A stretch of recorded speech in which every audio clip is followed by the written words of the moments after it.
Hi, this is Jeremy James, plant physiologist at the Eastern Oregon Ag Research Center, and I'm here to present an Ag Minute. For the next week, we will be doing segments on plant mineral nutrition. Plant mineral nutrition simply refers to the nutrients plants get from the soil that they need for growth.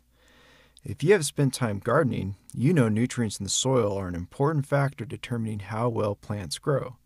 Typically, we use formulated fertilizer to make sure the plants have the appropriate kinds and amounts of nutrients they need to grow well. What we often see, however, is despite our best efforts, plants do not always get the nutrients they need.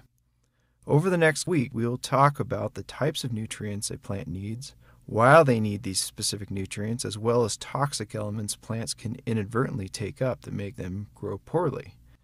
Yesterday, we discussed the general idea that plants need certain essential nutrients to grow. Plants require 14 nutrients to complete their life cycle. 6 of these are called macronutrients, which are required in large quantities, and 8 of these are called micronutrients, which are required in small quantities. Most soils can supply plants with a portion of the required amount of nutrients, and in some cases, soil can supply the entire amount of a particular nutrient a plant needs.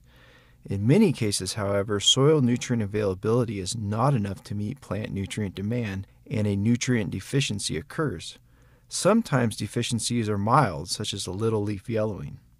Other times the deficiencies are severe, resulting in stunted plant growth or even plant death. So far this week, we have been discussing plant nutrient requirements. Today we will talk about one of the most important plant nutrients, nitrogen. Nitrogen is the nutrient that all plants require the most of. Typically, plant leaves have about 2 to 5% nitrogen in them, while other nutrients like phosphorus in leaves may contain only around 0.2%. Given this large nitrogen requirement, it is not surprising that many plants exhibit nitrogen deficiency. Nitrogen is needed in such large quantities because nitrogen is a central component of proteins and plays a central role in regulating cell function in the plant. Therefore, it is not surprising that even small deficiencies in nitrogen greatly reduce plant growth. Typical nitrogen deficiency symptoms include dieback of old leaves. This is because the plant is moving nitrogen from the old leaves to the young leaves so it can continue to grow. Nitrogen deficiency also can make leaves on even well-watered plants droopy. For nitrogen, however, it is really true that there could be too much of a good thing.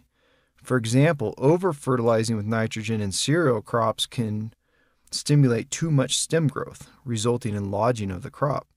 Understanding the nitrogen requirement of your plant and nitrogen availability in your soil is important to avoid having nitrogen be limiting or in excess. So far this week, we have been discussing plant nutrient requirements. Today we will talk about another important nutrient, phosphorus. Phosphorus plays a number of important roles in the plant. It is a major component of plant membranes in the cells that help control what molecules come in and out of the plant cells. Phosphorus also plays an important role in transferring energy for chemical reactions in the cell.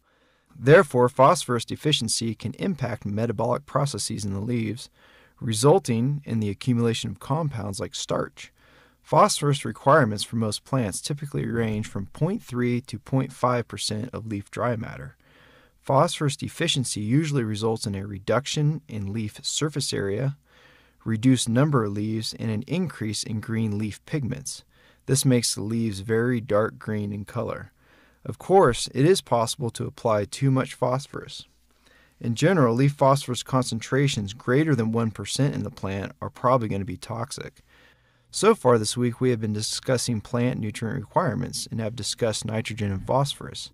Potassium is typically a component along with nitrogen and phosphorus in most blended fertilizers. Potassium is extremely mobile in the plant and is an important nutrient that regulates water movement into and out of plant cells. It also helps regulate enzymes and helps the plant regulate the machinery used in photosynthesis. Therefore, any potassium deficiency can greatly reduce the photosynthesis in your plant. Potassium requirements range between 2 and 5% of leaf dry matter. Under potassium deficiency, plants move potassium from old leaves to new leaves. This makes the old leaves look yellow and chlorotic and can make leaves susceptible to frost damage. In tomatoes, the incidence of ripening disorders such as what we call greenback can be a result of potassium deficiency. Well, this concludes our discussion of plant macronutrients. This is Jeremy James. Thanks for listening.